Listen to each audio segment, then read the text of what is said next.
안녕하세요. 오늘 저희가 함께 살펴볼 자료는 야망의 본질과 그림자라는 글의 일부인데요.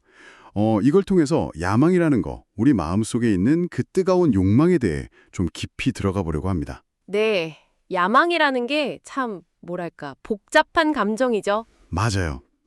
이게 우리를 막 성장시키는 힘이 될 수도 있고 아니면 좀 위험한 불씨가 될 수도 있다. 뭐 이런 질문을 던지는 것 같아요. 같이 한번 보시죠.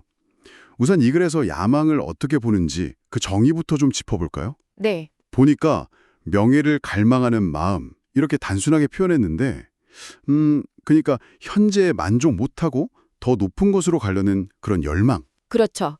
뭐 예를 들면 자료에도 나오지만 소위가 장군 되고 싶어 하고 아, 네네. 아니면 뭐 노동자인데 사무원이나 기술자가 되려고 하고 이런 거요. 어떻게 보면 되게 자연스러운 마음 같기도 한데요. 네, 그런데 이 글은 거기서 딱 멈추는 게 아니라 야망의 두 가지 다른 얼굴을 좀 명확하게 나누려고 해요.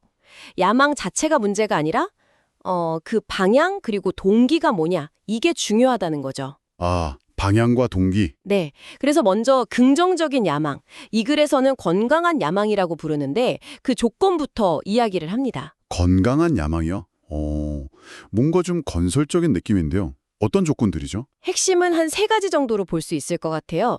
첫째는 다른 사람한테 해를 끼치면 안 된다. 당연하겠죠. 그리고 두 번째는 정당한 방법, 수단을 써야 한다는 거고요.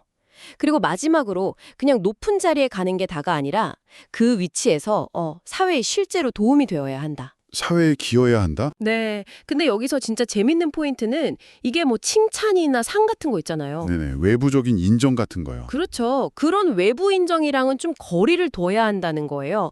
오로지 자기 신념이나 뭐 내적인 성장 이런 걸 따라야 진짜 긍정적이다 이렇게 보는 거죠. 와, 기준이 생각보다 꽤 높은데요? 남한테 피해 안 주고 정당해야 하고 사회 기여도 해야 하는데 심지어 남들이 인정보다는 내 안의 목소리가 더 중요하다니. 현실에서 이런 야망을 품고 이루기가 쉽지 않겠는데요? 네, 쉽지 않죠. 그럼 반대로 이 글에서 좀 경계하는 야망, 그 부정적인 야망은 어떤 모습일까요? 여기가 좀 궁금해지는데요. 바로 그 지점이죠. 부정적 야망은 딱 한마디로 철저히 이기적인 동기에서 나온다는 거예요. 이기적인 동기요? 네. 예를 들면 뭐 내 공로나 능력을 남들이 알아주길 바라고 막 인정받고 싶어서 안달하거나 아니면 오직 유명해지려고 명성 얻으려고 글 쓰는 시인 같은 경우요. 아, 이런 야망은 뭐 개인의 진짜 발전은커녕 오히려 해를 끼친다. 이렇게 아주 날카롭게 지적을 합니다. 혹시 구체적인 사례 같은 것도 있었나요? 이기적이라고 하니까 좀 와닿지가 않을 수도 있는데? 네, 아주 좀 극단적이지만 강력한 예를 들어요. 자기 야심찬 군사작전 때문에 부하 병사들 건강이나 심지어 목숨까지도 그냥 희생시키는 지휘관. 끔찍하네요. 그렇죠. 아니면 뭐 정치적인 라이벌을 짓밟으려고 막 비방하거나 폭력까지 쓰는 그런 정치인의 야망, 이런 것들이죠. 이런 야망은 결국 자기 자신은 물론이고 주변 사람들, 더 나아가서 사회 전체에 아주 심각한 해를 끼칠 수밖에 없다. 이렇게 경고하는 겁니다. 개인의 성공이 공동체의 파괴로 이어질 수 있다는 거죠. 듣고 보니까 야망의 방향성, 그 동기가 정말 중요하군요. 잘못된 야망은 정말 위험할 수 있겠어요. 네, 맞습니다. 그런데 자료에서 과학자나 예술가, 뭐 지식인들 있잖아요. 이 사람들의 야망은 좀 더 미묘하다 이렇게만 언급하고 자세한 설명은 없더라고요. 이 부분은 좀 아쉬웠어요. 왜 이들의 야망은 다르다고 했을까요? 네, 그 부분에 대한 부연 설명이 이 발췌문에는 좀 부족하긴 합니다. 근데 뭐 추측을 해보자면 아마 이런 분야들은 개인의 성취랑 외부의 인정, 그러니까 뭐 동료 학자의 인정이라든지 대중의 평가, 상 받는 것 같은 게 아주 복잡하게 얽혀있기 때문이 아닐까 싶어요. 아, 그럴 수 있겠네요. 네, 그래서 아까 말한 내적 동기랑 외부 인정 추구, 이걸 뭐 칼로 자르듯이 딱 나누기가 어려운 그런 좀 회색지대가 있다는 걸 말하려는 게 아니었을까요?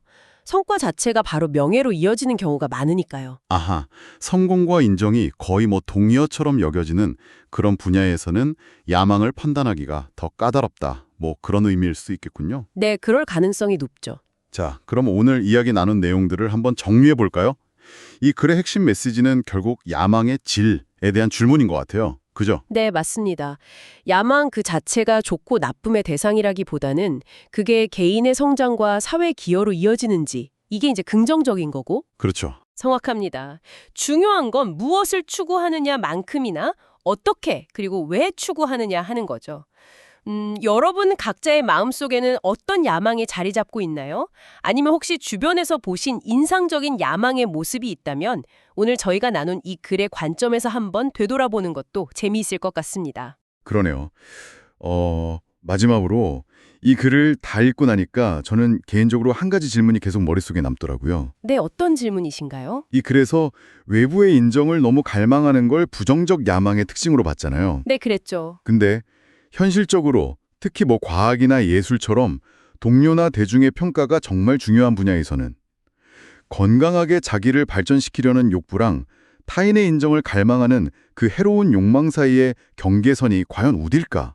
이 지점이 좀 모호하게 느껴졌어요. 아주 중요한 질문이네요. 네. 그러니까 내 성취를 정당하게 인정받고 싶은 마음하고 그냥 명예욕에 사로잡힌 상태하고 이걸 어떻게 구분할 수 있을지 이 질문을 여러분께 한번 던져보면서 오늘 이야기를 마무리할까 합니다.